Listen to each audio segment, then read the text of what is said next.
As you know, this is Atheists, Humanists, and Agnostics versus Badger Catholic, a debate. My name is Nikhil. My job is to be a neutral moderator. I'm from Wood Society and Politics. So this is a debate that is put on by Badger Catholic and the Atheists, Humanists, and Agnostics, two student organizations. My name is Jeffrey Ludwig. I work for Badger Catholic.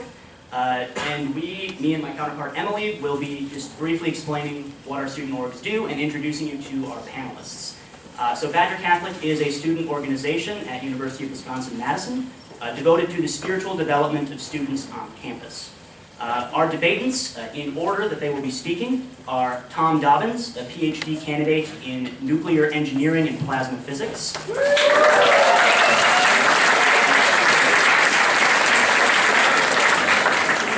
Kim Smith, a PhD candidate in chemical engineering.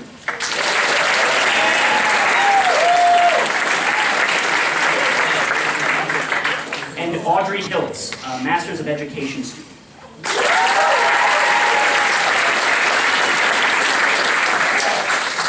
Hi there, I'm Emily. I am the outreach officer for AHA. AHA is also a student org on campus.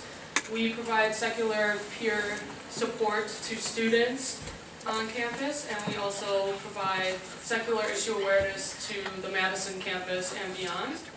Today we have speaking for us is Davis, and he is a mathematics major.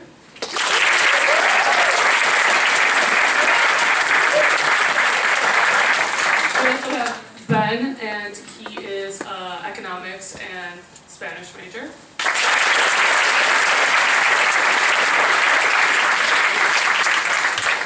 And lastly, we have Nicole, and she's a dietetics and global health major.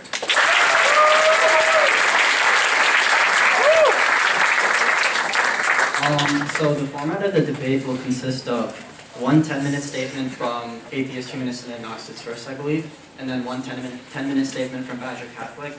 That'll be followed by a 5-minute rebuttal from both sides respectively.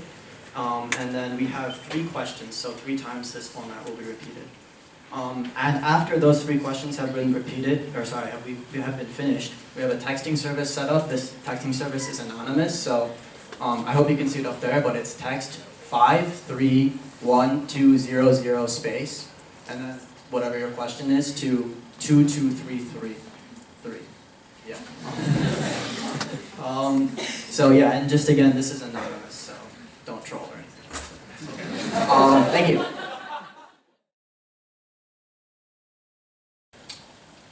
As stated before, our first topic is the compatibility of science and religion.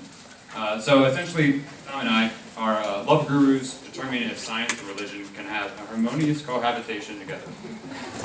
If they are compatible, then they can coexist in harmony. In other words, coexist without conflict. And if they are incompatible, then as in any relationship, the two would be in constant conflict. If I were to say science and religion are compatible, then one might think that science and religion are meant to be together.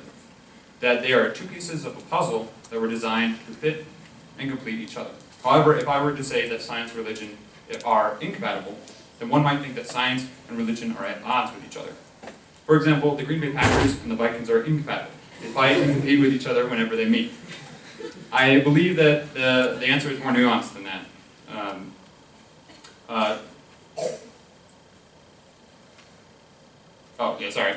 If I were to give a short answer to their compatibility, I would say that they are not incompatible. Science and religion were not meant to complete or fit with each other, and sometimes they can coexist without conflict.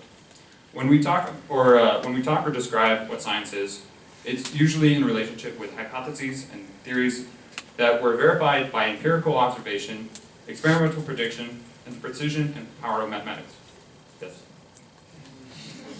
Many would describe science as a systematic enterprise that builds and organizes knowledge in the form of testable explanations and predictions about the universe. With that said, base assumptions about the universe are necessary for science. Typically, these assumptions are the implicit philosophy of working scientists. The assumptions are necessary for the justification of the scientific method. Wikipedia describes these assumptions quite well. First, that there is an objective reality shared by all rational observers. Second, that this objective reality is governed by natural laws. Third, that these laws can be discovered by means of systematic observation and experimentation.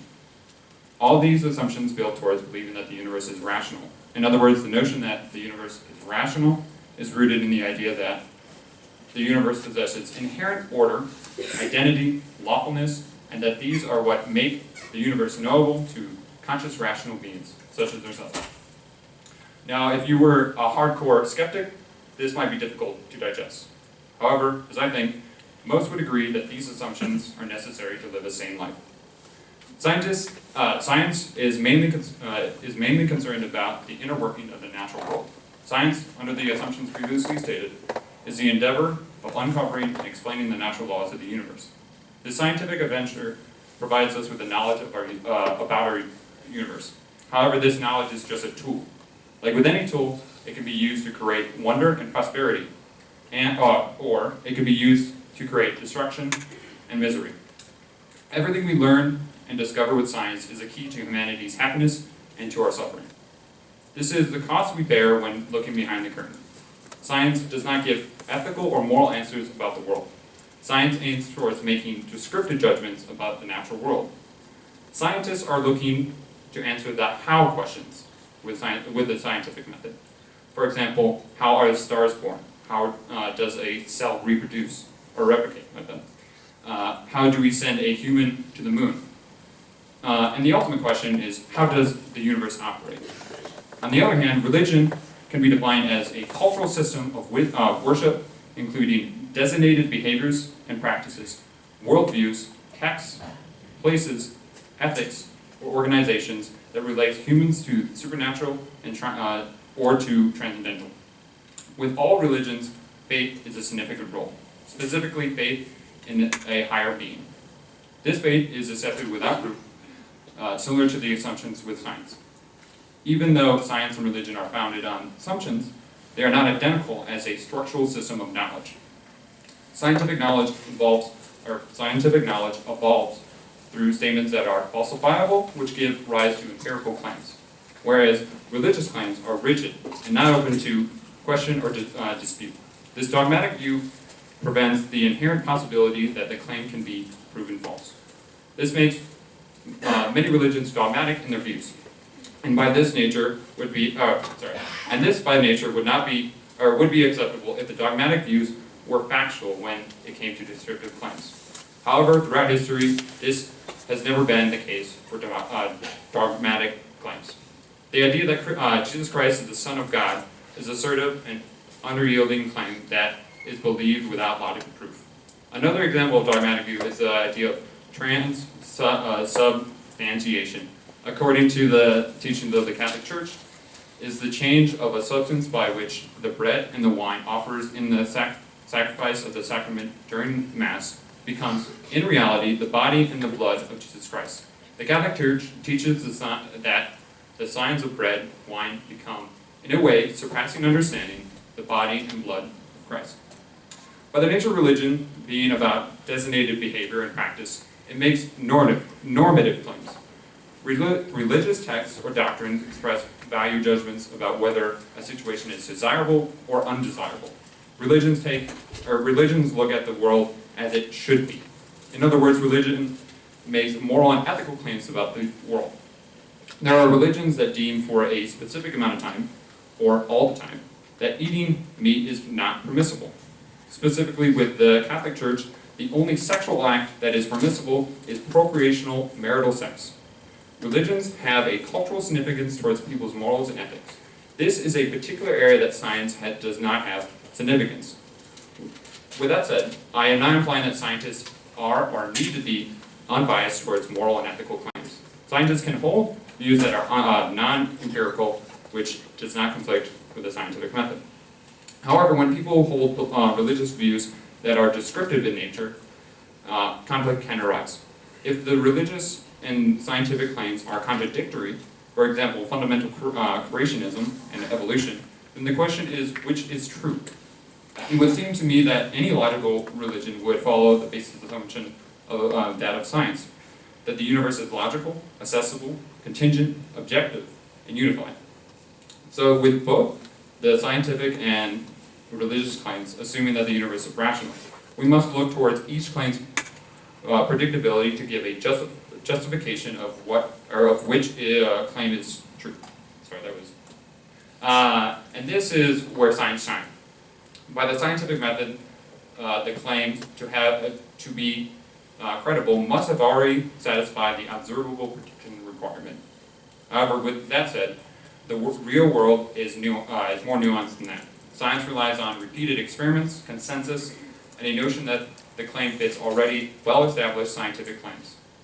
When we assume that the universe is logical, there is a notion of consistency, that claims do not contradict with each other.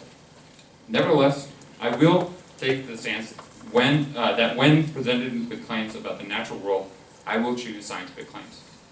Thus, going back to the question of compatibility, confliction between science and religion occur when religious claims are descriptive in nature and contradict with scientific claims. In summary, I am more inclined to say that science and religion are not incompatible. Science and religion can coexist harmoniously with either religious claims, when either religious claims are normative in nature, particularly with moral and ethical claims, or when religious claims are or when religious claims that are descriptive align with scientific claims. However, when religious claims contradict scientific claims about the descriptive nature of the universe, then religion and science are incompatible. Neither scenario occurs 100% of the time. Therefore, it seems difficult to simply side with either that they are compatible or incompatible.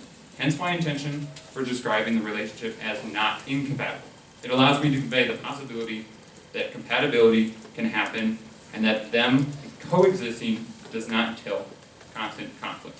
Thank you.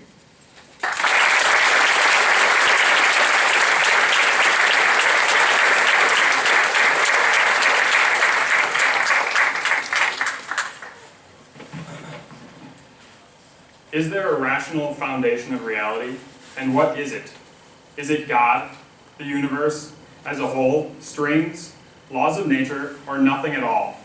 There are really only two kinds of answers to this question. Something that explains its own existence, and something that doesn't. We will call things that do not explain their own existence and have no explanations brute facts. In the end, an atheist must hold that brute facts are the basis for all reality, or they can no longer remain an atheist. And if a brute fact is the foundation of reality, all of science is undermined. Now here is an illustration. Imagine you're walking down State Street, you look up and you see an elephant floating in the air above you. And you ask an onlooker, how is the elephant floating there? And they reply, it's standing on a table. Sure enough, you look up, the elephant is standing on a table, but that table is also floating in the air. So you proceed to ask, so how is the table floating? To which the person replies, there is no reason, it just does. Your question is not a valid one. Well, in 1948, Bertrand Russell, who is universally regarded as one of the greatest minds of the 20th century, an atheist and one of the founders of formal logic, debated the Jesuit priest Frederick Copleston on BBC Radio. The question was posed to Russell, what is the foundation of existence? Russell replied, I should say that the universe is just there, and that's all. And the universe is without explanation. Bertrand Russell and many others argue that the universe can be explained by natural laws, but those laws and the universe itself are just brute facts. That is, flying tables. By asserting that things can happen without any rational explanation, an atheist is explicitly denying the principle of sufficient reason. Simply put, that principle says that for anything that exists, there must exist a rational reason or explanation that can sufficiently explain its existence. If one denies this, you can get examples like the following. Imagine one scientist gives a physical explanation and an equation describing plasma turbulence, and another scientist says, there can be no explanation for turbulence, it just is. The moment you accept the second scientist's argument, science is dead, irregardless of whether or not the first scientist's argument turns out to be correct. And as such, if you deny the principle of sufficient reason, you can prefer one of those explanations over the other, but you can't justify your preference. So one can continue doing science if you don't hold the principle of sufficient reason, but you can't justify doing so. This is a fundamentally irrational worldview. While most of your thinking may be rational, if the foundation itself is irrational, it is an irrational worldview. So what would a rational foundation of reality look like? Well, it must be capable of explaining the existence of the universe, both its existence and its properties, and sustain it in existence throughout all of time. Therefore, it would have to transcend time and space, because it would need to be the cause of everything, without itself having a cause. And it must contain within itself, therefore, the reason for its own existence.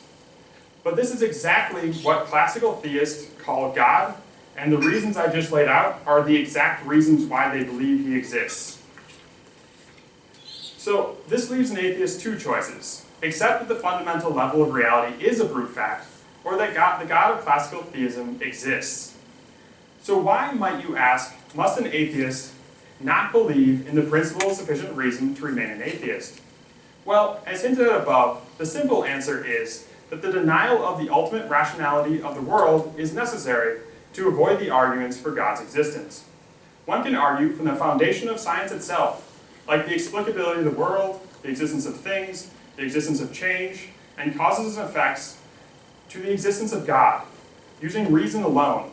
It takes a radical view, like the ultimate inexplicability of the world, to escape what follows from these arguments. Now, you can hold these, but if you do, you have to accept the consequences, like the undermining of science itself. Even ignoring the problem of brute facts in science is a materialistic worldview which most, but not all atheists hold to, compatible with science.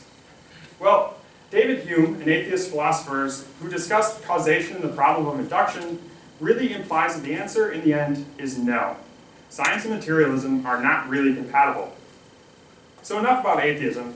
How do religion and science coexist? First of all, I have no intention of defending all religions' relationship with science. In fact, I believe some religions can positively hinder the advancement of science, but I will return to that later. First, I will talk about the claim that Catholicism suppressed science.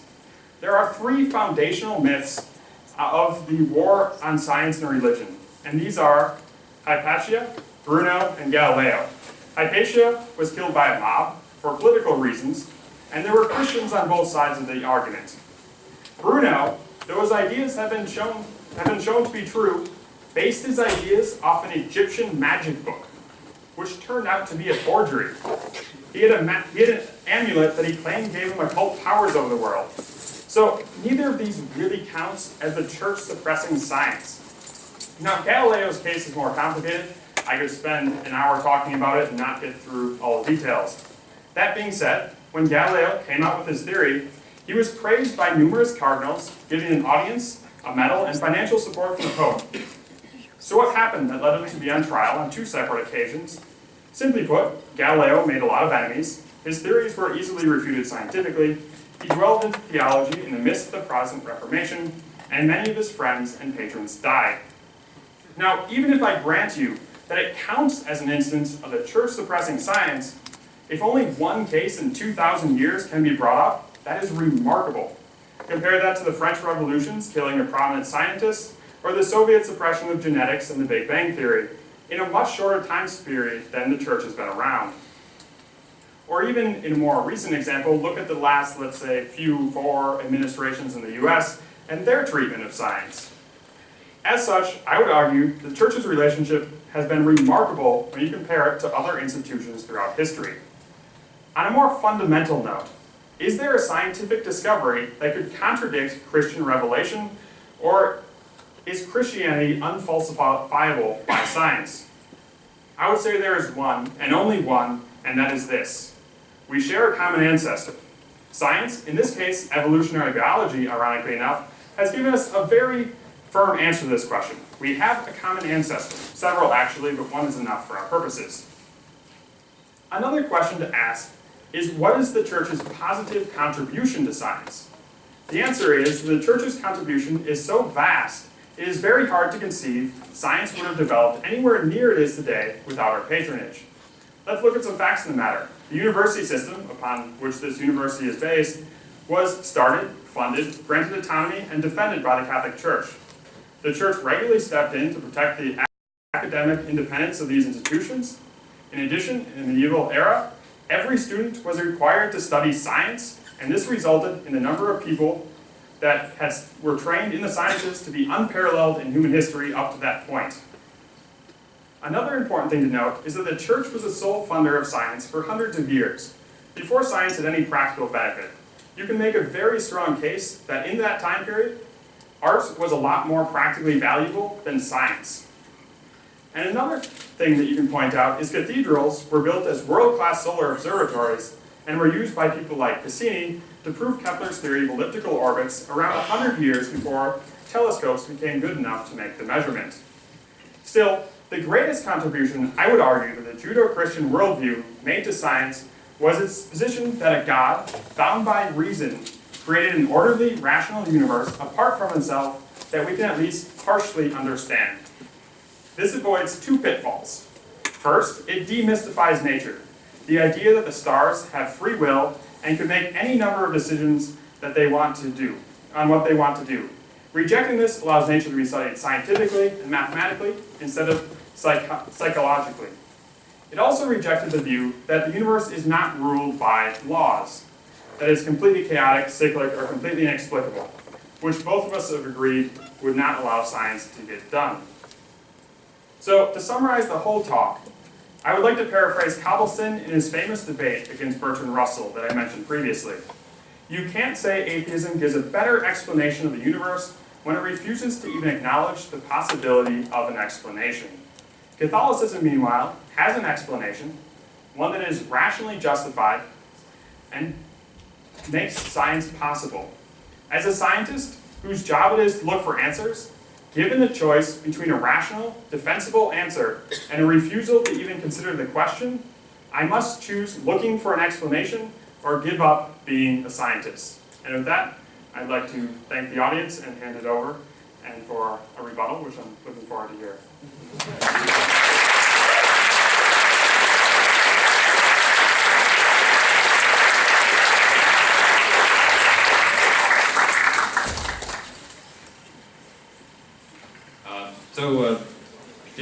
Bertrand Russell, his idea of brute fact, I'm a very highly skeptical person, and it seems irrational. So I'm a mathematician. We go on the basis of axioms where we just state it and kind of go with it and see where we can go with it. So brute facts, to me, aren't that bad, especially when I proposed my assumptions for the universe that we need first we have to assume that there's a rational universe for us to observe and kind of collect data from. So brute facts, to me, don't seem that difficult because we can't justify the idea that there is an objective reality. Also, the principle of sufficient reasoning states that, I think, that every item needs to have a reason or cause. However, with that statement of the principle of sufficient reasoning, you have to kind of assume that as a brute fact.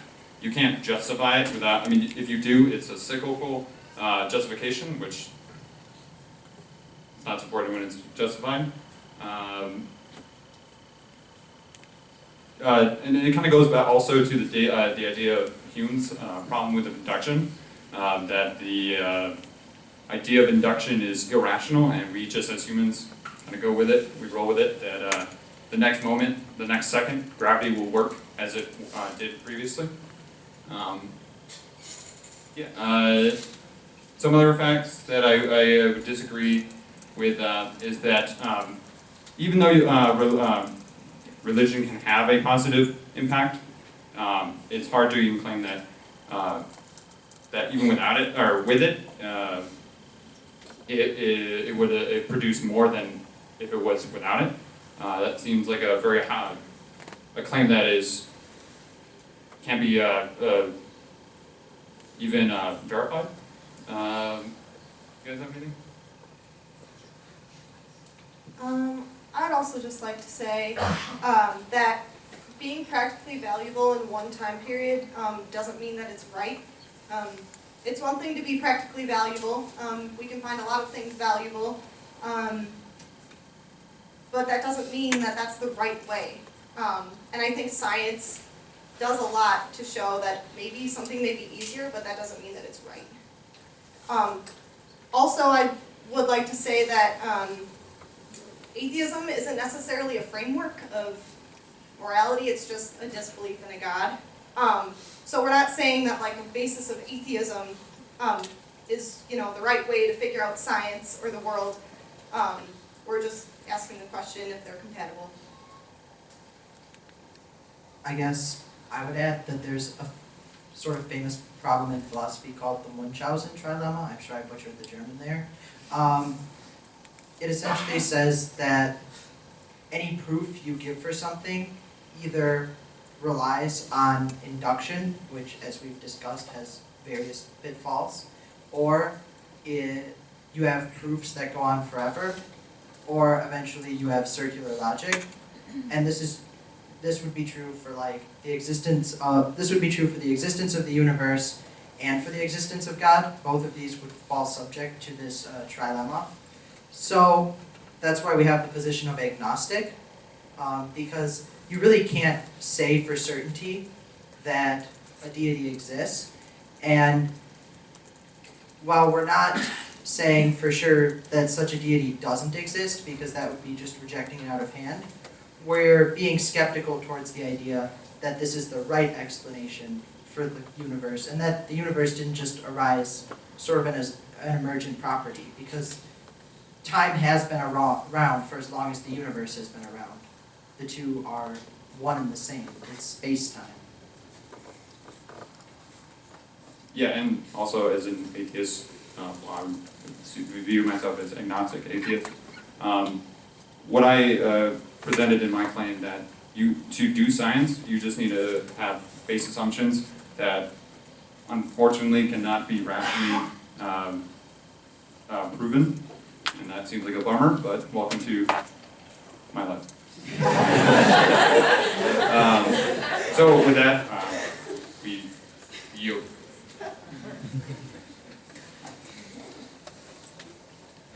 Thank you for this. Probably better. Thank you for this discussion. I found it very enlightening. And there are many things I want to point out that we agree on, like the good that science has done. I would not myself not be a scientist if I didn't think science can do good things, especially when they've gotten a PhD, go for a PhD. But I don't have time to go through all the things that we agree or disagree on. And there were many good points raised, but I'll try to get to as many of them as I can. First of all, I want to get to a question of what is faith, since that was brought up fairly early on in the talk. So I would say that faith is a rational judgment based on evidence that divine revelation has taken place. Then it is an internal commitment to take God at His word. So first you have a rational judgment that there is a God and that He has spoken. These are not really matters of faith, is what most people say. They are matters of reason, and then once you have those two things, which you can get evidence for, then you take God at His word and act on it or not. And that's a common misconception people have. And one thing I do agree with many of the things that were said in the rebuttal is something is not true because you believe it because it is true. And that's something that they kind of said, and I would like to also say that I agree with, because it's an important point. And next, lack of evidence. That was brought up several times. So what counts as evidence? You were saying that the best evidence is empirical evidence.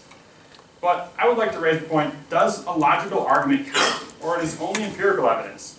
Well, if you only count empirical evidence, or say it's the best, then you also basically throw out math, which, as the mathematician is on the other side, I don't think you would agree with. But the proof that pi isn't irrational, it's impossible to prove that empirically. Any circle you draw will have a diameter will have a circumference over the radius that is rational. But you can prove mathematically, using reason, that pi is irrational. And I am much, much more sure that pi is irrational than I am sure that relativity is true, or especially string theory is true.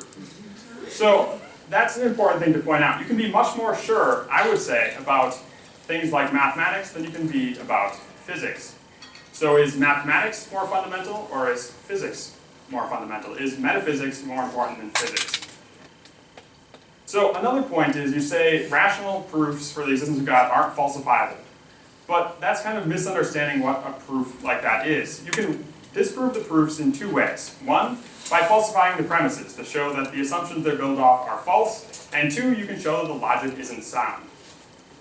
And another point to make is that science studies the material world. God is not material. So something that can only discover the material, not discovering the immaterial is, well, not surprising. And another point about history. So it brought up, like, is history, the historical case for Christianity, and you mentioned Jesus' resurrection, so I thought I'd bring it up, is you have evidence from history that Jesus was on earth, that he died, and I would say risen. But that is a historical argument, it's not an empirical argument. Unfortunately, history you can't repeat many, many times to try to figure out what actually happened. But does that mean you throw out history? Because if so, if you don't accept historical arguments for the case of Jesus, can you accept the historical arguments for anything, like the existence of World War II? And another thing I would like to raise is the idea, sorry, I'm kind of spitballing all over the place, but there's a lot of points that I wanted to at least mention as many as I can. So the idea that we are bound by dogmas. First of all, a dogma in the Catholic Church, however else other religions define them, are not assumptions, they are conclusions of arguments. Therefore, a lot of the points you made don't really hold. But I would also hold that everyone has in the base somewhere some unprovable axioms that they're holding to. And denying that you have any is actually quite dangerous because you can arrive at conclusions without knowing why. So I would say we all have axioms. It's a matter of knowing what they are and knowing the implications therein. I argued that the axioms of atheism led to the irrationality of science, because you cannot justify science on the foundation that you have to be an atheist because of the arguments for God's existence. And as far as evolution, you brought up creationism. Catholics aren't creationists, but the Church's default position is that evolution is true. It's a scientific question, similar stance on other topics, let's take global warming or what have you. The Church's position is that these things are true. And lastly, are natural laws the basis of reality? Well, can math create something? I wrote down a squared plus b squared is equal to c squared on this card. Can this make a right triangle appear? The answer is no. Similarly, the laws of physics can't make the universe appear because they are descriptions of reality, they are not reality itself. And with that, I'd like to end this question. Thank you.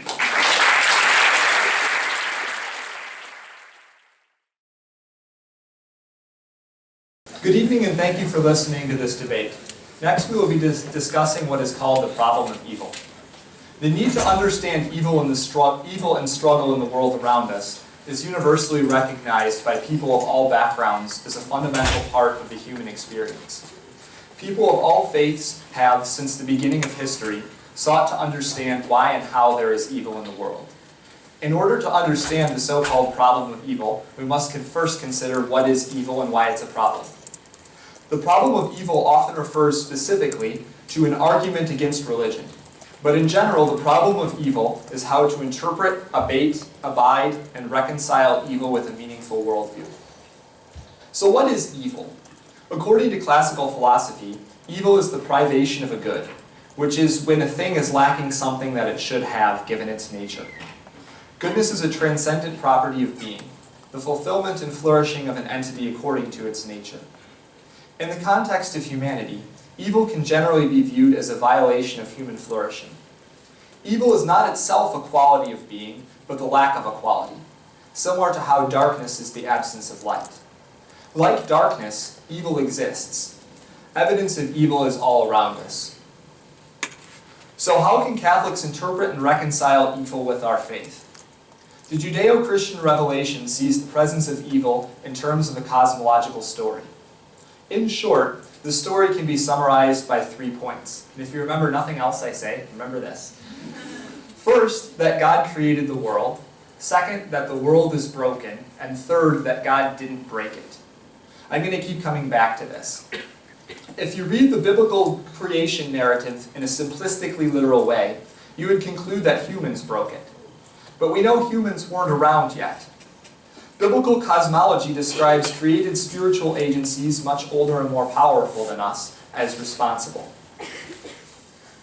So Catholics believe that God is not a being among other beings, but being itself, utterly transcendent, goodness itself, omnipotent, omniscient, and omnibenevolent. This understanding of God comes from reason through classical philosophy, as well as through revelation. Some atheists contend that a belief in an omnipotent, omniscient, and omnibenevolent God is logically contradictory with a belief in the existence of evil. This argument is often referred to as the problem of evil. Such a view implies either that God caused the evil, or that an omnibenevolent God would not permit evil to exist. Neither of these two propositions are held by Catholics. In order for the argument to successfully disprove the existence of God, it must be, in principle, impossible for an omnipotent, omniscient, and omnibenevolent God to allow evil. As I described before, the world is broken and God didn't break it. So why did God allow it to be broken? Among the best possible pieces of creation is the real responsibility of rational free agents choosing to perfect themselves in God's likeness. This is why God created men and women in His own image and likeness, and out of love, God endowed us with the gift of free will. True love is not merely an emotion, but a rational act of the will, to will the good of another. Without a free will, we would not have the ability to love. We would not be able to truly choose to love. But free will also gives us the ability to cause harm to others. Thus, God allows us to cause evil in the world and to inflict harm upon ourselves and others, and we choose to do this. And thus the world is broken. So why doesn't God fix it?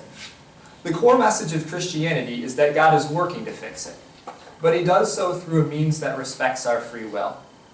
To elucidate this point, I'm going to use a common Christian analogy of God as a loving parent.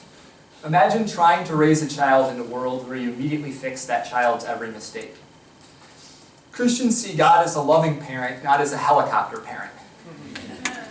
The argument that because evil exists, then God cannot, rests ultimately on misunderstandings of the nature of the Christian God. Even the atheistic philosopher J. L. Mackie, who is one of the largest proponents of the problem of evil argument, conceded in his 1982 book, The Miracle of Theism, since the free will defense is formally possible, and its principle involves no real abandonment of our ordinary view of the opposition between good and evil, we can concede that the problem of evil does not, after all, show that the central doctrines of theism are logically inconsistent with one another.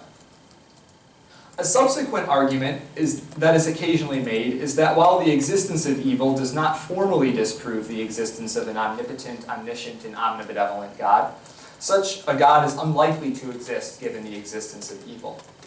I respond by pointing out that such an argument is inherently probabilistic, and that it is extremely difficult, if not impossible, for a person, given our limitations, to attempt to estimate the probability of intervention of God on merely empirical grounds. It is a similar argument in many ways to intelligent design, which claims that the complexity of human biology is unlikely to have occurred without the aid of a designer. One claims that since we can't explain some phenomenon, then there must be a God, while the other claims that since we can't explain some phenomenon, then there must not be a God. They are essentially the same argument, and neither actually proves anything. These are bad arguments because they assign a probability to things we can't know the probability of. Thus far, I have discussed the alleged problems that evil poses for the Christian, but I posit there are also problems that evil poses for atheists. For the atheist, the problem of evil is twofold. First, an atheist must answer the question of why we ought to do good. Well, I doubt our friends in AHA will actually deny that we ought to do good and avoid evil. It is not obviously apparent why an atheist has a rational foundation for doing good. Well, I think most people, both religious and atheists, believe that we ought to work for human flourishing for all people. A moral philosophy also requires some reason for believing it, that rather than living to maximize our own happiness or marginal utility. Such thoughts leave us with a type of game theory between intelligent actors with differing concerns, thus potentially leading to individuals optimizing themselves at the expense of others. What about a metaphysical materialist worldview makes a common responsibility for human flourishing non-arbitrary? Second, the atheist has to reconcile evil with a meaningful worldview. You can lose your job. You can contract a terminal illness. You can be betrayed by your best friend. Do you have a worldview that makes life worth living in the midst of great suffering? And that's a hard question. As a Catholic, I believe that God did not merely create us as physical beings with some material objective in this world, but for union with Him in eternity. I do believe there is a lot of injustice and suffering in the world, and that's part of my hope that there is a next. While God's will in full is beyond our comprehension, my faith in Him gives meaning to the struggle I encounter in my life. Some people find the idea of God having a will for each of us to be constraining. I find it incredibly comforting. Personally, when faced with the many struggles of life, I can hold with confidence that God can draw something good out of great suffering. The central icon of our faith is the cross, that God can draw a victory out of it. I say this not because I think it proves God's existence. It doesn't, and it should never be mistaken for a proof. You can see Thomas Aquinas for one of those. But in order to make it clear that despite the appearance of being esoteric Catholic intellectuals, we actually are people too and are not exempt from the same struggles faced by others around us. I do not mean to dismiss suffering and evil, but to explain how our faith helps us make sense of it. In summary, God created the world is broken, and God didn't break it. The complete will of God is beyond our human comprehension, so we cannot answer for certain why He allows each particular case of evil. But we can say that God created rational free agents out of His love. Our freedom is essential to our ability to love. The existence of evil arises not from God, but from His creatures. The mere possibility of evil is not contradictory to the Christian story, but essential to it. With that, I thank you for your attention and hand things over to Ben.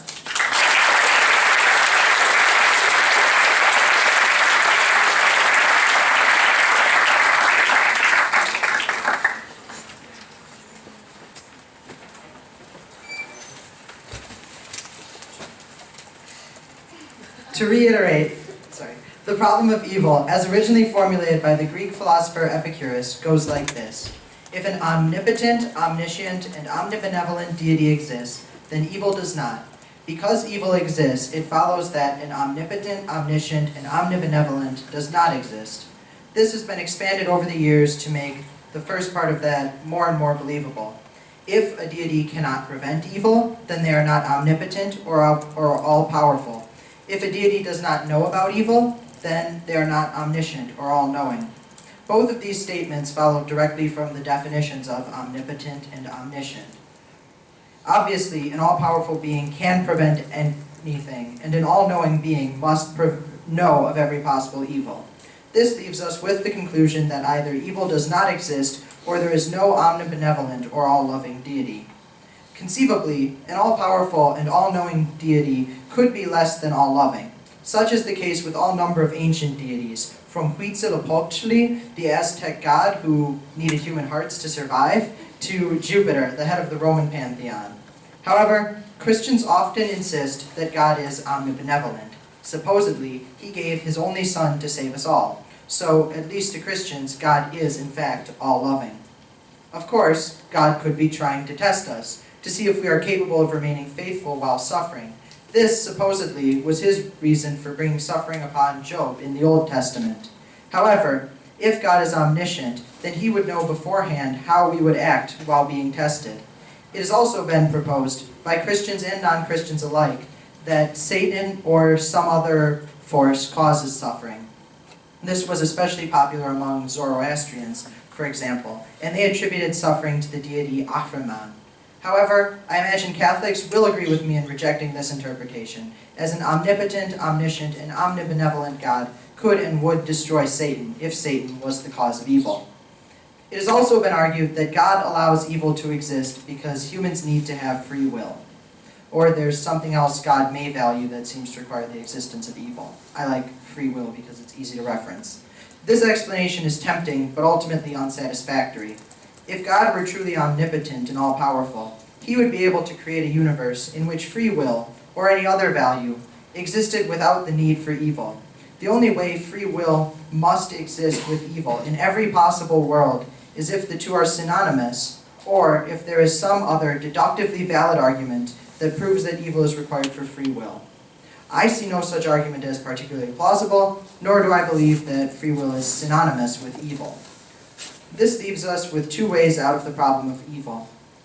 Either the omnipotent, omniscient, omnibenevolent God proposed by Christians cannot exist, or evil cannot exist. I did see Thomas Aquinas for a proof regarding this, and he weighed in with some interesting logic.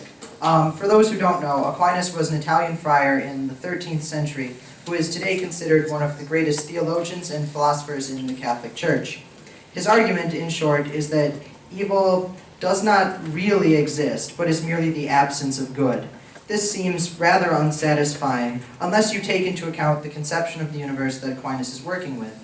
In this worldview, there is some ideal form of every object towards which each object strives. These forms may not actually exist in some real way. But for example, when we think of a tree, there are traits which make something more or less tree-like. If all the trees in the universe, some are more tree-like than others because they possess more of the traits of treeness. Aquinas equates goodness with striving to have more of the traits which make one what one is. God is often conceived of as possessing all the traits of goodness, which makes God the most good thing.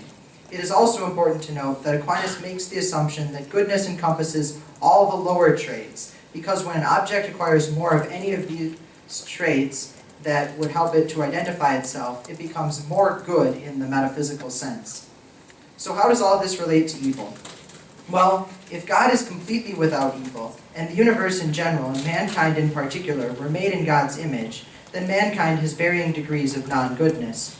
If any person were perfectly good, they would be God. Aquinas maintains that evil is the space in between, that the part of all of us that is not good is evil. This means that evil doesn't actually exist, according to Aquinas, because goodness is merely how well one exists in one's own form, and to not fit one's form at all would require non-existence. Thus, God is the most real and the most good, and evil, being the least good thing, is also the least real thing. Obviously, I find the answer Aquinas offers rather unsatisfactory, or I would be a theist. First and foremost, I disagree with the definitions of good and evil that he uses. This is not a criticism of Aquinas by any means. In his time, it would have been absurd not to use the definitions of good and evil thought of by the ancient Greeks and Romans. These ideas of good and evil are, in this conception, based in virtue. Virtues are traits of an object that are good. Thus, goodness is the source from which all other virtues are derived. What Aquinas does is equate virtue with existence. A tree, for example, has some quantity of the virtue of treeness. Possessing more treeness means that the tree both exists more and is more good, because treeness is a virtue and virtues are good. I kind of take issue with these ideas. Suppose we have someone who believes there is only one standard by which to judge a decision or a person as moral or immoral, that is, judging them good or evil. The most common such standard used is how much happiness a certain decision generates, so that's the standard I will refer to. If we judge actions only by how they contribute to the happiness of everyone in society, then there can be no intrinsic good, because societies are made happy by different things. Perhaps happiness production itself is a virtue, but then God is not the most virtuous because, being omnipotent, he can make everyone happy and yet chooses not to. Instead, he destroys the cities of Sodom and Gomorrah on his own whim. You can see the Old Testament for that one. Thus, it seems to me that the conception of God as omnibenevolent is dependent on a set of morals, based in virtue, which is hardly universal. If God is not omnibenevolent in all moral systems, we can take the omni out of there and the problem remains unsolved. However, I understand that quibbling over definitions is tedious, and so I have another argument to make against Aquinas. To recap, his ideas are ultimately based in a metaphysical tradition that goes back to the Greeks. In this tradition, there are certain traits that make objects what they are. To return to the tree example, there are a set of characteristics that define what a tree is, and a perfect tree would have all of them and be the best tree. Likewise, one can make a list of all the traits of everything that exists, and the entity which possesses all these traits is supremely good, and this entity is God. With trees, maybe this makes sense. But now, Try to imagine a list of everything that makes love to be a capital L love. That is the most true form of love that could possibly exist, or the love with the most loveliest traits. I would imagine that all of us have a different conception of what true romantic love should look like. Is love all of these things? It seems not, as many of these things are contradictory. Do opposites attract, or do birds of a feather flock together? It also seems unclear why lists such as this would be necessary other than for trying to prove the existence of God.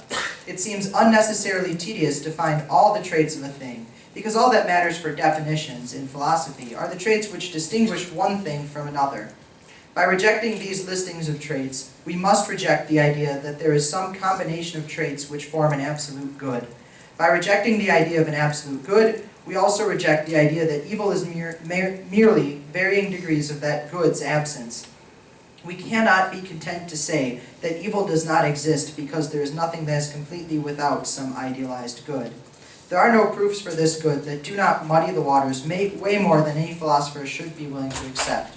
Ultimately, we must accept that evil exists. Because evil exists, God is either incompetent, or he doesn't know, or he doesn't care.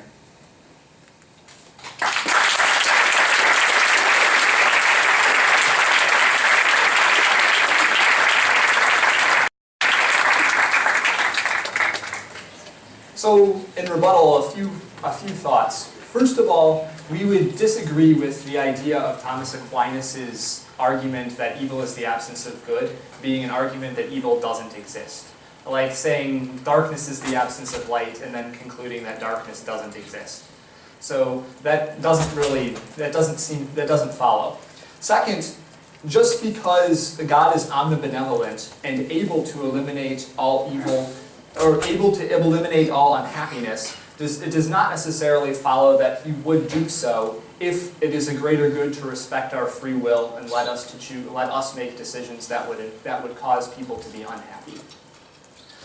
Next, how do we know God doesn't maximize our happiness? So countless studies have shown that religious practice is correlated with happiness. How can we tell that the actions of God that seem unpleasant are not helping us out of a local happiness maxima in order to bring us to the overall happiness maximum? So, as for utilitarianism, why ought we accept that maximizing happiness is the definition of goodness? How can any human tell if an action maximizes happiness or not? And so, I mean, what if committing atrocities makes someone happy? And then, if happiness is our only metric, then it doesn't necessarily follow that we would want to maximize that in every particular case. I would say, I guess in general here, I just want to make this clear. I don't think that the mere existence of evil is proof of God's existence.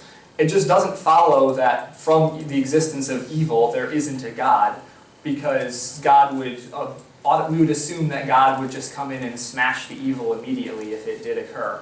I mean, it just simply isn't consistent with the idea of us having free will. So God created us, and of the highest good is our ability to choose and to love God. And so if we can't choose, if there is no real responsibility, then there really isn't any good of simply making us into automatons. And you can imagine a common thought experiment where a person's brain is connected to a machine that by the application of electrical signals stimulates happiness in a person's machine. Happiness in a person's mind from the said machine. And so if simply maximizing happiness is how we ought to operate as a society, then if such a world were to exist, then the best world in that case, by that standard, would simply be to plug everyone into said machine. And I don't think that it follows that that really is the best of all possible worlds. There is a component of freedom in what makes a world good or bad. Do you have any thoughts? Oh, yeah. So, Tom suggested I say something else. And so one thing I want to say about the problem of evil in the Old Testament is that we believe the Bible was inspired by God, but written by humans. And so this means humans may have projected their own cultural values onto God. And Scripture must be read in the context of the culture in which it was written. And so we don't believe that God ordered people to commit atrocities, and that interpreting these sorts of passages, we should think about how the people of those days would read them, and not necessarily just assume what the modern American literalist would think. The people in those eras are their experience is quite different than our own, and it was a very bloody time filled with fighting. And so we should consider the idea that they project onto God some of their own cultural characteristics. And it may sound a bit like a cop-out, but with any written document, its human author is going to do that. There have been studies that have shown historical descriptions of Jesus tend to come up with a Jesus that looks a lot like their own author. And so you have to consider that when reading these sorts of passages. And so, in conclusion, what I want to state is that we've got a lot of different threads going around here that are relevant to this topic, but that the problem of evil argument is constructed as a logical proof. And so, in this logical proof, the argument states that if God is omnibenevolent, omniscient, and what's the other omni that was in here? He would, if God is omnibenevolent, omniscient, and I don't remember the other one. Omnipotent, there we go. That he would immediately strike down evil, and that's the basis for this proof. But if you can think of any plausible reason why he wouldn't strike it down, then the logic doesn't follow from its premises. And so its attempt as a disproof for the existence of God does not follow. And it should be written as that. It's not an attempt to prove the existence of God, it's an attempt to disprove the existence of God. And I don't think you can make a firm conclusion from the premises of it. And so with that, I'll thank you for listening.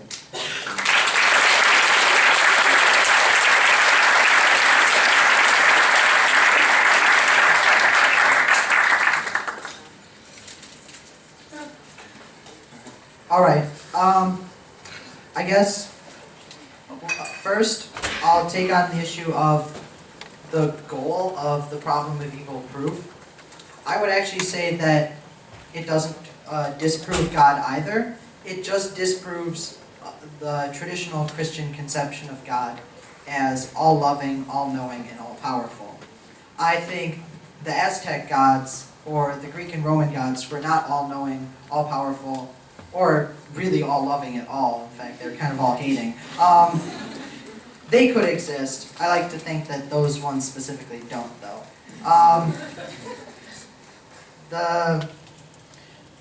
They've also used the metaphor multiple times that, like, darkness is to light the way evil is to good. And I think we can accept that type of a comparison, but I would argue that darkness itself, the implication is that darkness itself doesn't really exist under that conception, because for the darkness to exist, there would have to be absolutely no light. And if there were absolutely no light, you wouldn't be able to perceive any darkness. And so the darkness would be intangible to our senses and effectively non-existent in our understanding of reality. So that actually does imply that evil does not exist in our understanding of reality.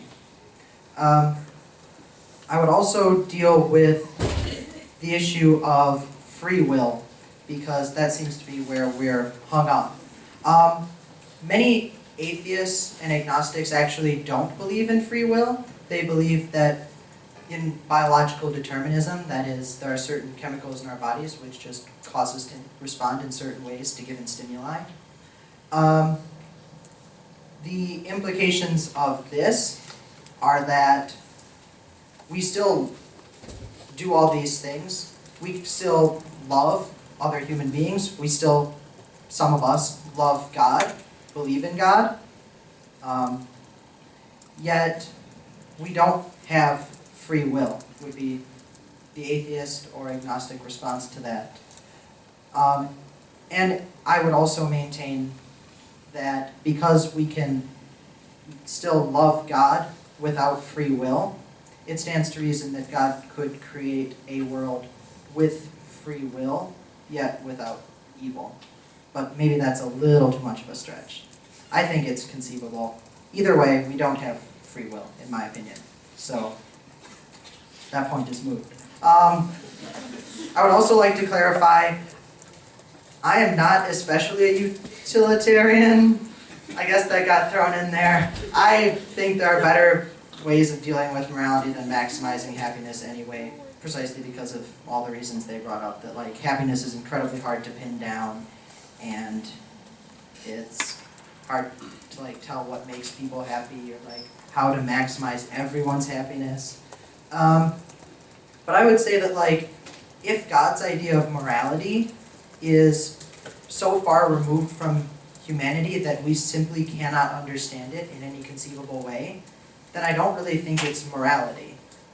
I think it's just God is this primal force which acts however it wants, and we just like to say that it's moral because we like the idea that it would be moral, not immoral.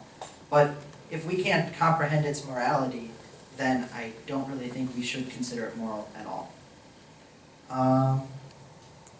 As for the like is-ought problem, what atheists should morally do, that's just like a hard problem in philosophy that no one's really been able to get over on either side of the religious divide. Yeah, I just want to agree, utilitarianism is not certainly viewed, in my opinion, as good as well. We're taking that philosophy of economics class and we just rip on it. So. Sorry. Anything else?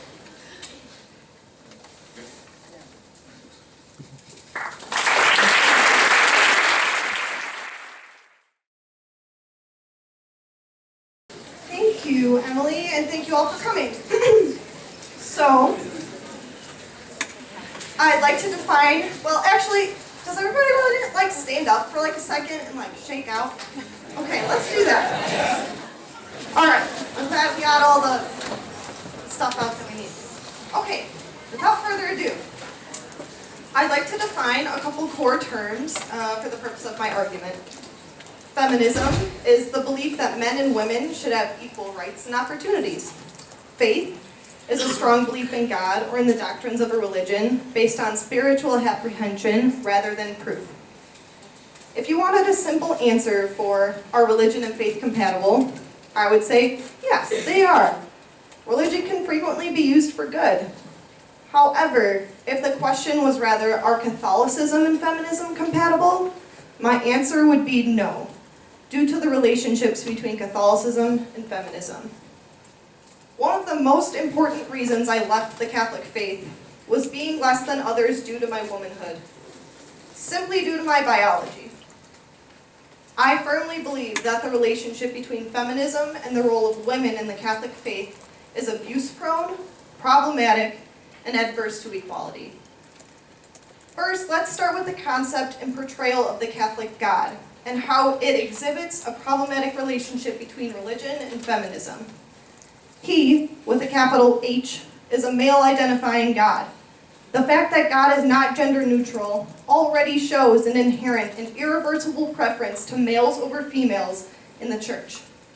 Even in Hebrew, the original biblical language, God is male-gendered. I went to confirmation classes, so I learned that God isn't actually a person, but the church uses pronouns for him so that we can describe him in terms we can comprehend. That being said, just because something is easier doesn't mean that it's right. The Bible contains around 170 instances where God is referred to as the Father.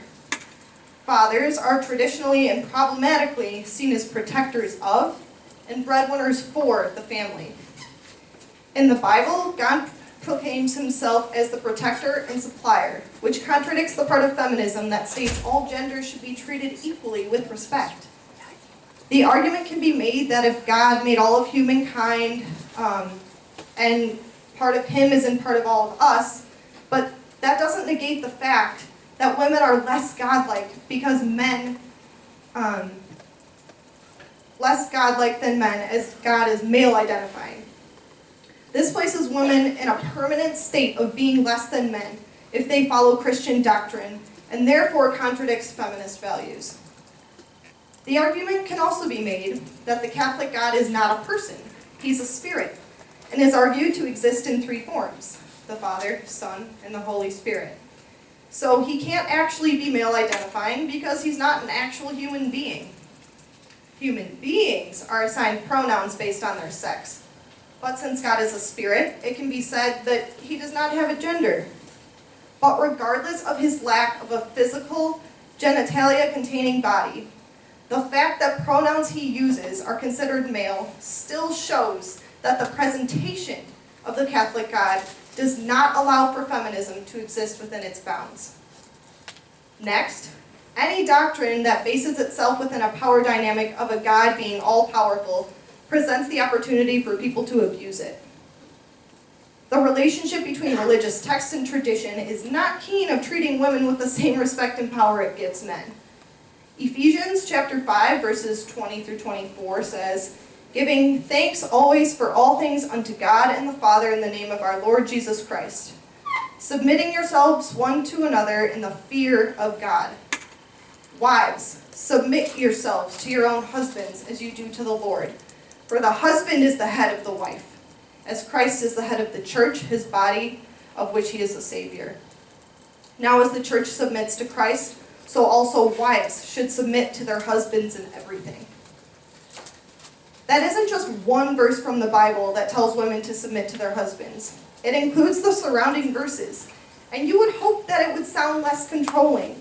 Unfortunately, it's even worse, at least from a feminist perspective. Regardless of how we interpret "submit yourselves to your own husbands," this is instructing women to give up, give in, and especially do this in a fear of God. This is not to empower women. This is to keep women in their place, or to keep them down, and is frequently used by abusers as words to control and manipulate their wives or significant others. And this is perpetuated by sexual violence way too often. I once had a relative who was controlled by her husband, justified by reasons of Catholic faith. And I can assure you she was not alone. There are blogs for women being controlled by their husbands by the Bible. And although some Catholic blogs are healthy and encourage women to seek professional help and deal with the abuse exacerbated by the Bible, other blogs encourage women to read the Bible and recommend they get better than their husbands at Scripture so they can convince them to stop abusing them.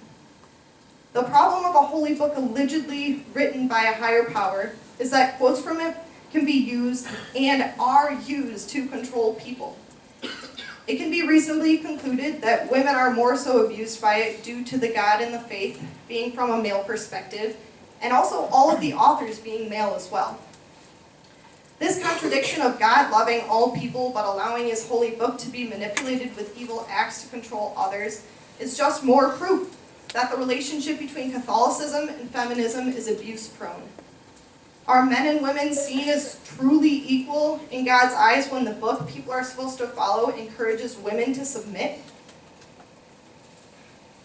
Thirdly, the relationship between religion and feminism is adverse to equality for reasons such as constraints of priesthood and the Church's opposition to abortion. Women cannot be priests in the Catholic Church.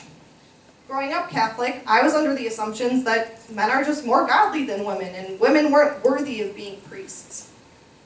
That's what I was taught when I asked my religious education teacher why women couldn't be priests, as were many girls in my same school. It cannot be denied that there are women who could deliver homilies, ordain weddings, and provide better consolation within the confessionals than some male priests. But the issue over ordination is not who could be a better priest, but who could even be a priest at all. So if a woman's abilities aren't in question, then what's keeping the Church from ordaining her? Some Catholics say women had roles in the Bible, but they were not allowed to teach in the Christian assembly as it was restricted to clergy comprised entirely of men. In fact, only 1.1% of the words in the Bible were spoken by women. Some Catholics say, since God is the one who has appointed the different roles within the Church, no one can claim a right to any position within the body of Christ. No one, male or female, has a right to be a priest. It is an unmerited gift from Christ. If this were true, why wouldn't God appoint women? If he supported equality and feminism, why not choose women to be leaders within the church? There is no logical, humane reason he would only choose men to be leaders in the church, because this only promotes inequality of genders. In terms of the biological male and female sexes, I agree, there are biological differences. However, lacking male genitalia does not merit the oppression of women to hold leadership roles within a church. I agree that equality is not synonymous with sameness. However, to be a feminist is to believe that men and women deserve equal rights and equal opportunities. Restricting women from a certain job, especially one of leadership, is not feminist. Similarly, legally restricting women from having complete control over their bodies is also contradictory of feminism. I believe that women deserve to make their own important life decisions for themselves and for their families. This includes decisions about whether and when to become a parent. To make these decisions responsibly, individuals need access to medically accurate information, any form of birth control, and when necessary, abortion. Everyone should have the freedom and equal opportunity to make the best decisions for themselves and their families. This stance of choice is unequivocally linked to equality, as it allows a woman to have complete control over her body and her life. The stance for choice and feminism are inseparable, as allowing a woman to choose what she does with her own body provides her equal rights and the same opportunities as men. Catholic beliefs and practices do not allow women to have control over their bodies, and in some respects, their lives. But believing in a woman's right to choose is necessary to be a feminist. Therefore, the relationship between feminism and Catholicism is undeniably adverse to equality. Equality means that women should be able to make the same choices as men. Equality means that women should be able to hold the position and have every opportunity a man does. And lastly, equality means that women have the freedom to live outside the bounds of religion. Thank you.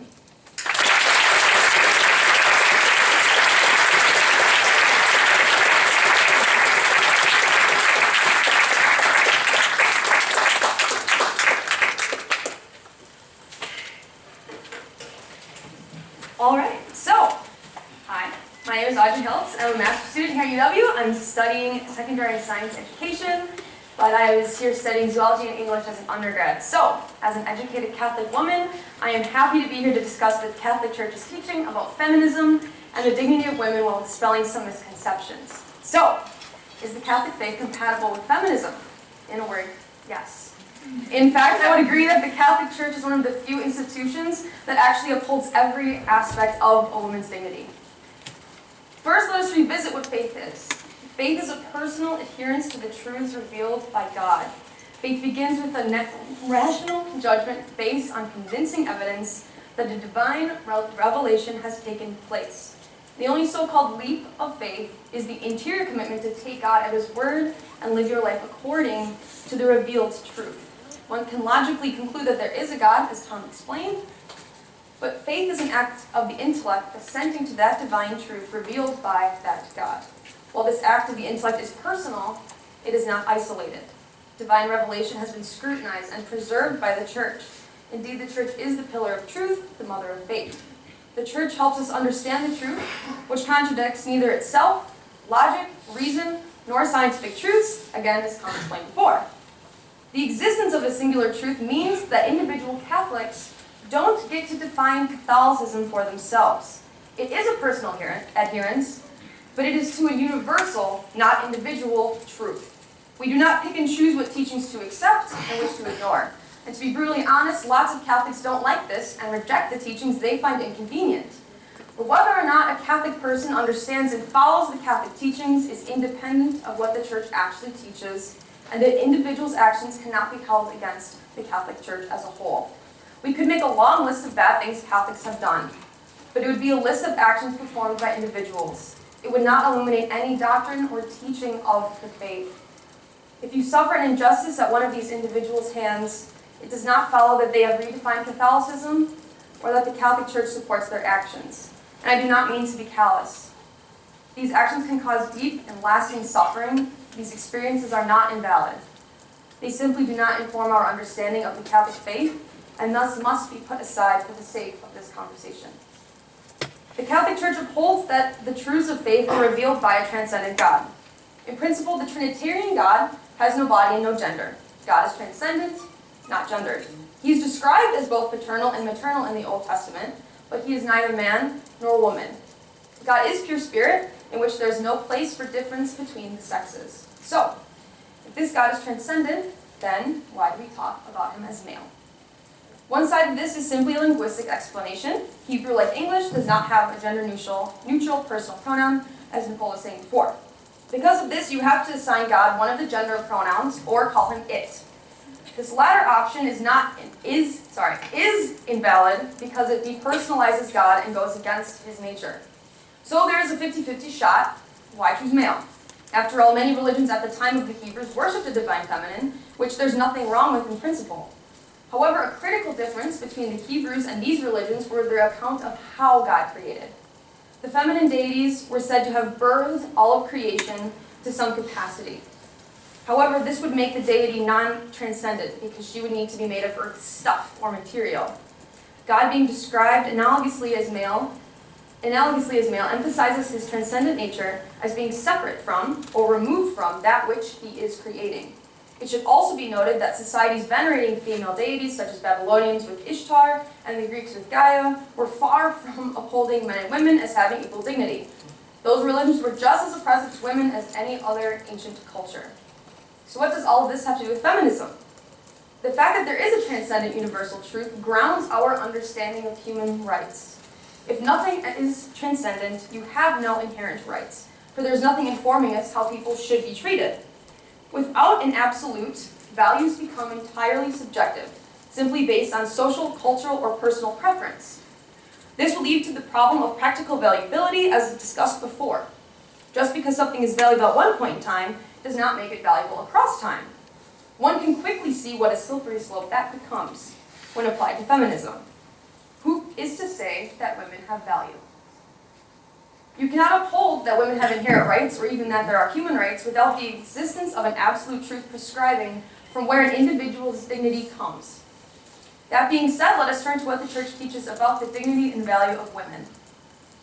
If you define feminism as the belief that men and women should have equal rights and opportunities, as Nicole just did, then you have defined an explicit tenet of Catholicism.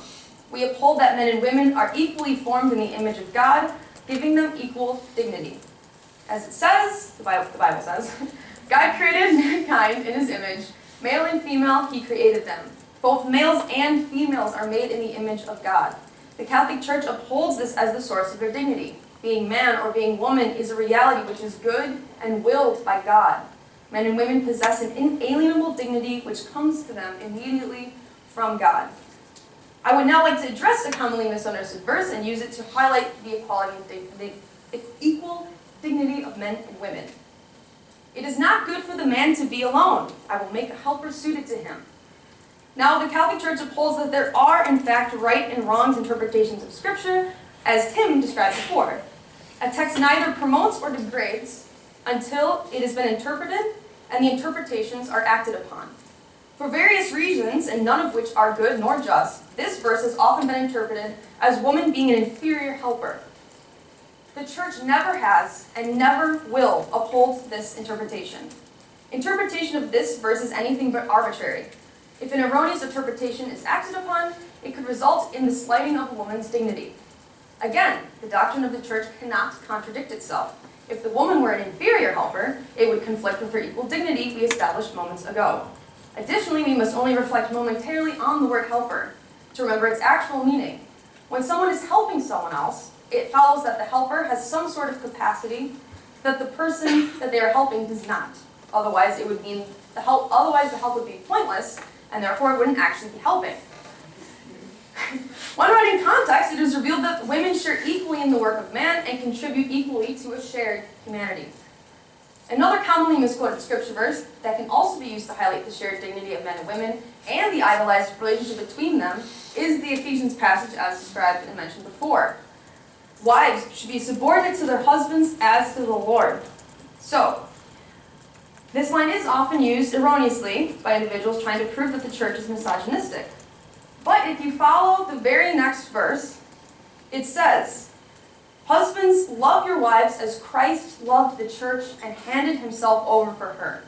And if we remember correctly, Christ suffered death by crucifixion for the sake of the church. Men are called to be willing to die for their wives. What can we gain from this?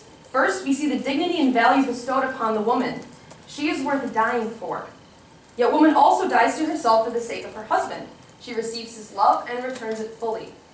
This relationship is dependent on equal sacrifice and equal respect warranted by their equal dignity. How the church values women can be seen anecdotally in many other ways. First, Mary, the Mother of God, is honored as Queen of all saints. She is the exemplar of faith. To provide one metric of her importance, she is celebrated by more feast days than any other saint. Indeed, she has more feast days celebrating her than all of the apostles combined. Second, we must also note the value of women in the rest of Scripture, yes, even the Old Testament. Women such as Ruth and Esther are figured as strong leaders who guide their people. Beyond this, we see countless other passages of men lauding women. As it is quoted about her, she is clothed with strength and dignity. She is worth more than rubies. That faithful instruction is on her tongue. This respect is emphasized by the church herself. St. John Paul II describes a feminine genius that celebrates the spiritual and moral strength of women.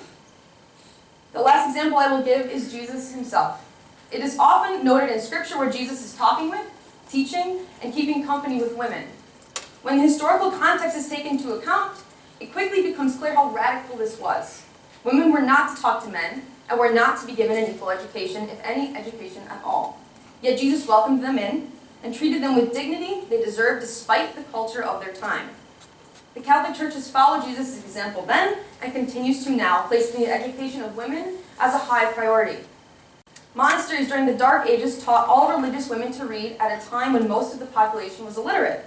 Schools were founded by the Church during the Renaissance with the specific purpose of educating girls. This has continued to the present day, with more than 21 million women currently enrolled in church-run schools. Now, I would be greatly amiss if I ignored the topic of abortion, and thus I will briefly tend to it. At the root of this issue is really one question: is the fetus a human? At this point in time, it is utterly unscientific to deny this. It is living. There is metabolic activity. There is human DNA. The only potential this life form has is to develop into an adult human. And the reality of this brings us to a logical conclusion.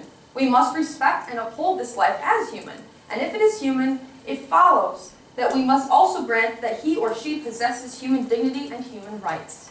The idea that abortion is somehow related to the advancement of women is a dark and disturbing irony. More women have died at the hands of this tenet of the political feminist movement than any other movement in history. As such, we can see by these anecdotes and the teachings laid out before that the Catholic Church upholds the dignity of men and women as equal, gaining this dignity from being made in the image and likeness of God, and thus the Church deeply values and celebrates the dignity of women and their presence in the Church.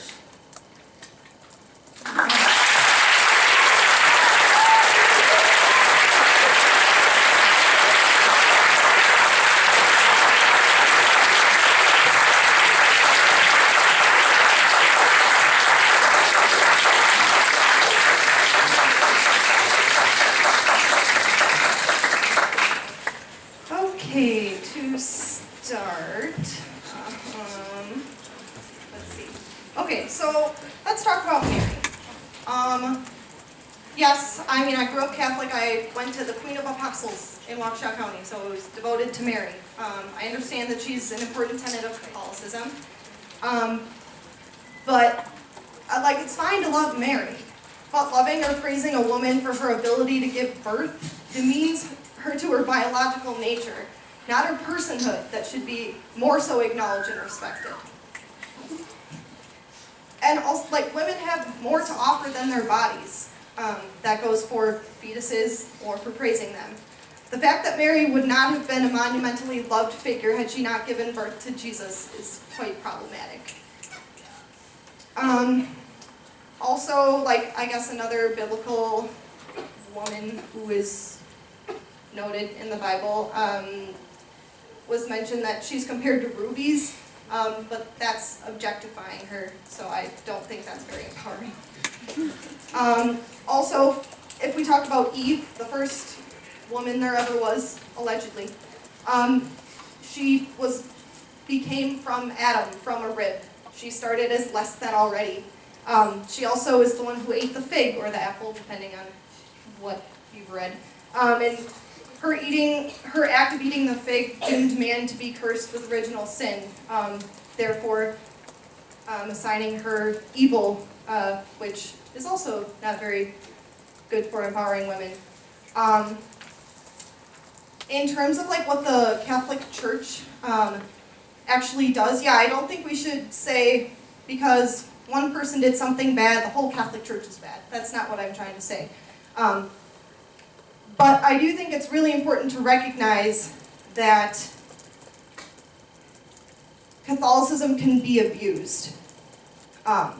And it's not represented or stated in the Catholic Church to say that if abuse is present, that it's taken very seriously. In fact, the ordination of women, so women becoming priests, is dealt with more harshly inside the church than charges of priests abusing children. And that's according to the Vatican. That, to me, does not say that they take abuse seriously, even if some of the people within the church have done those violent acts. And in terms of women deserving education, I firmly believe they should have education, yes. But Jesus saying that, that's great. I agree with Jesus on that. But he's not alive anymore, and he can't give recommendations to educate women now. So what we need to do now is really focus on that. Also, in terms of just like the pronoun for he or she, English has they. A lot of people use they. So if you wanted to call God they instead, you could. But throughout my years of Catholic education, never did we ever talk about God as they sent down their son. It was always he sent down his son. Which is why being paternal is still problematic. The current traditional roles of men and women are to be, they're not empowering to women. Therefore, being paternal is still problematic. And in terms of abortion, I would not deny that a human fetus is inherently human. I would not say it is a human being.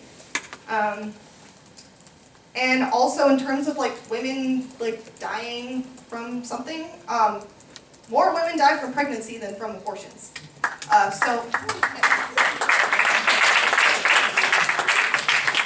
If we want to save more women, we should allow them to control their own bodies. That's pretty much. I think that's all I've got. I would also add that it was mentioned that when you abandon God, you abandon this firm sense of morality. There's actually a moral system called deontology, which derives moral values deductively from certain preset, also deductively valid principles, which uses the same type of logic that the Catholic Church uses to derive all of its morality beyond the literal words of the Bible, and we do that too. Deontology.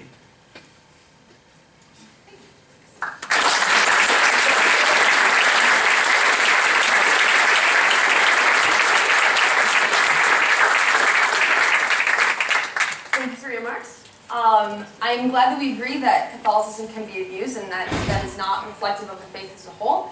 And so I would like to address 2 points. One, the first one being the Catholic Church's teaching about divorce and in that respect, in regards to the abuse mentioned before.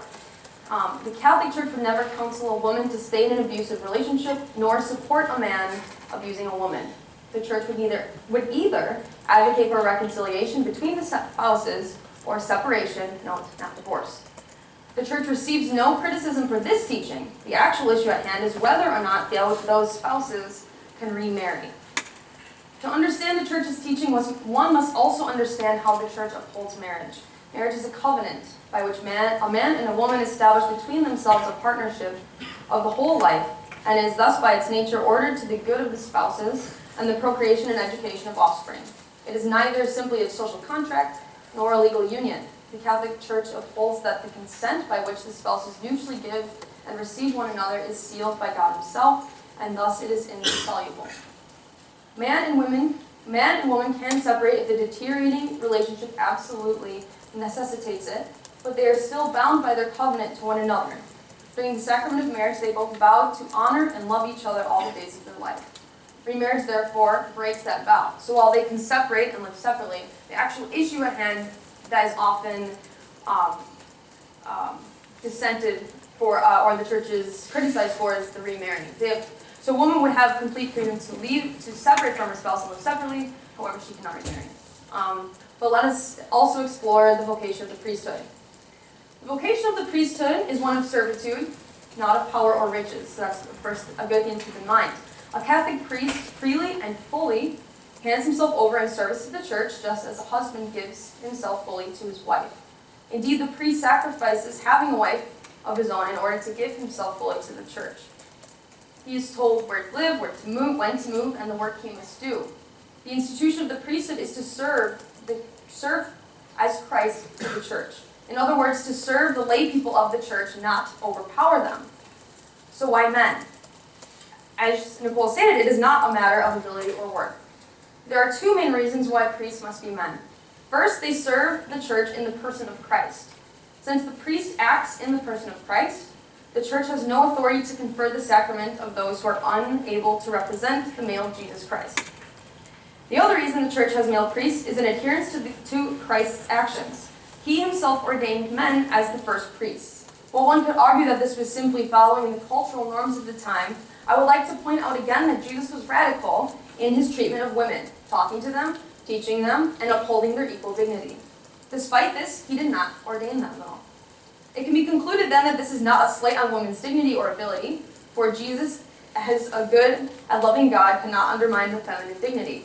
It would be contradictory for Jesus to be able to act out malice against women. So, how can we reconcile? Nicole mentioned before that one cannot aspire to the office of priest.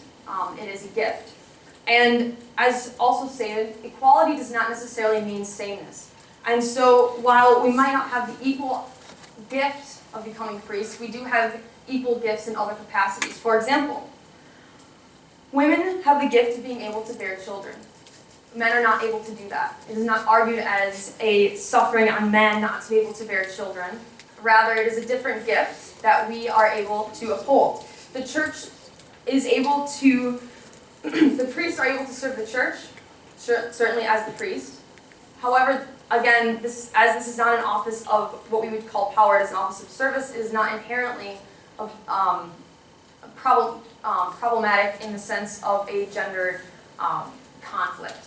And so we can see that by underscoring the male-female relationship as described before from Ephesians, that it is a relationship that should be completely self-sacrificial, that the sacrifice between man and woman should be equal in the relationship. And so any abusive relationship comes from one or both parties not yielding to the other. And so it cannot be upheld that is good. Rather, we must look to the actual goodness that could be the relationship as defined. And so, with that, I suppose that is the last word. I guess. Thank you guys for listening. All right, thank you everyone. So we're going to start by saying, or having some questions that are from the audience. I will be directing the questions towards BC, and Jeffrey will be directing the questions towards AHA. First question is for Badger Catholic. How do the historical claims of Christianity hold up in the light of evidence? Can we trust the Bible if humans may have projected their own culture? Well, there's quite a few questions to that point, and I'll get to as many as I can. Simply put, let's take the New Testament.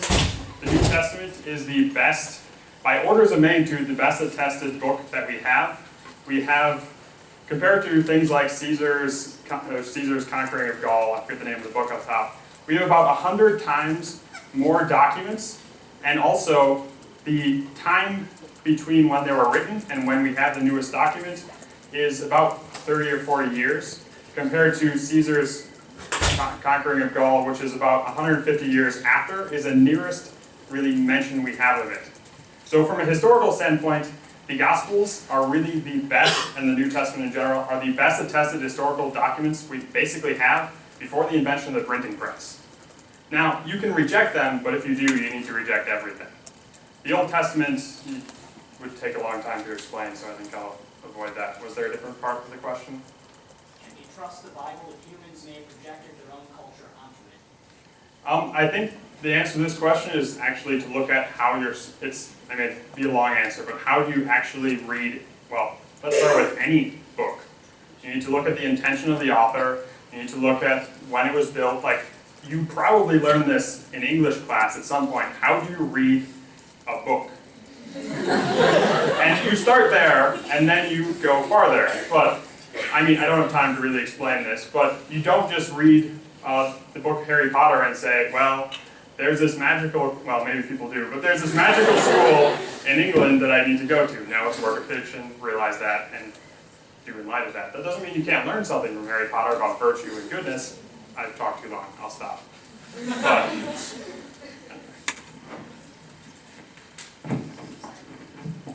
Question for AHA. What basis do atheists propose for morality? How can you say something is evil or good? Okay. So, atheists, a lot of them would say that there's no absolutely objective basis for morality, even in the theological tradition, because even if you say that, like, God gives you a moral code, you still have to justify why should you listen to God's moral code, and why should you consider God to be absolutely good, and his moral code to be the best code, etc., etc. So atheists would say there are no objective morality, there is no objective morality, but within the confines of that statement, we've developed many different systems of morality that, like, have coherent sets of beliefs. We've mentioned utilitarianism and deontology, but there are a few others too. And I'd also like to say, so like, where do we get our morality? I think it's a similar question to, like, what's the purpose of life? Like, why does anything exist? And I'd like to quote Carl Sagan, because we are a way for the universe to know itself. And so we should be able to understand and create our own morality. I don't think that morality is something abstract that everybody should try to find, but instead it's something we have to create for ourselves, which is why I like being non-religious, because I can choose what I want to do.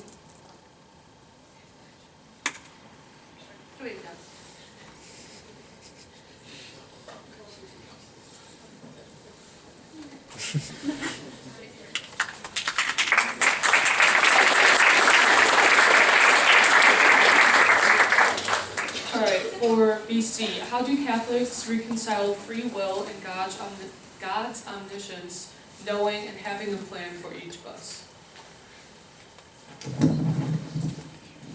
So the shortest answer is that God is outside of time. So if God is not in our space-time continuum, then it is not a problem for God to know events that have not occurred for us, that have not actually occurred within our continuum yet. And in fact, placing God inside of our space-time continuum would violate most of the rational proofs for God's existence. If God is the source of our space-time continuum, it makes little sense to think of him as being inside of it. And once you take that element of time out of it, then you would lose the reason why it would be unexpected for God to know the events of which have not yet been determined within our space-time continuum. All right, for AHA.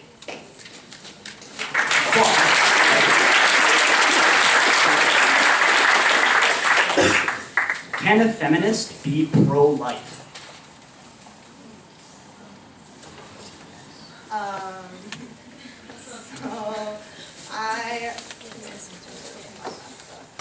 So I think that you can have feminist ideals, but to be a true feminist, you cannot be pro-life. You can choose to be pro-life in your own life, but if you're pro-life in terms of the legality of abortion and trying to control other women's bodies, that is not what a feminist is.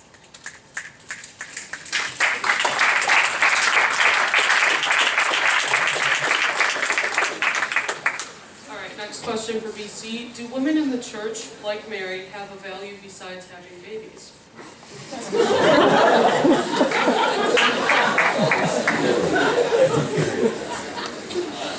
Alright.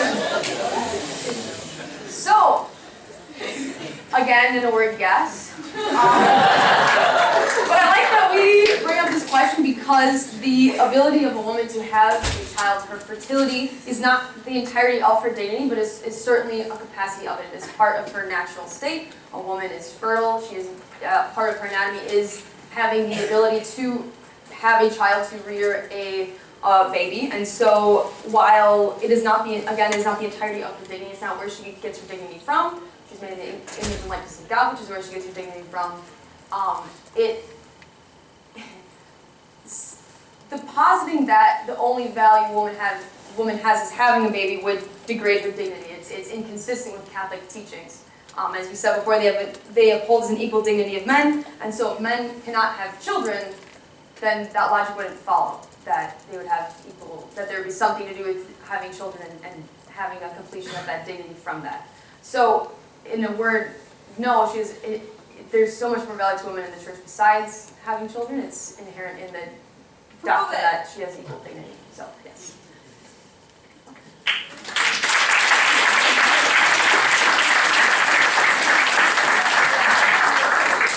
And last question to AHA. How do you have the ability to make a decision without free will?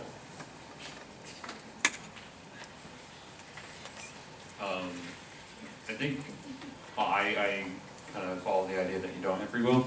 So to like ask that question, like it's just gonna happen. Like it's already determined. Yeah. So this is like a little complicated, but we'll see if we can explain it. Like, the processes that go on in your brain are determined in the sense that they're purely biological. They are the result of your body's like reaction to stimuli given the certain chemicals and hormones that are in your body. However, the cognitive processes that encompass decision making still exist and occur. So like, your brain still functions. It's just that it functions as a result of these chemicals. You still make decisions, but those decisions are predetermined based on your bodily chemistry, which I'm not a biologist, so I'm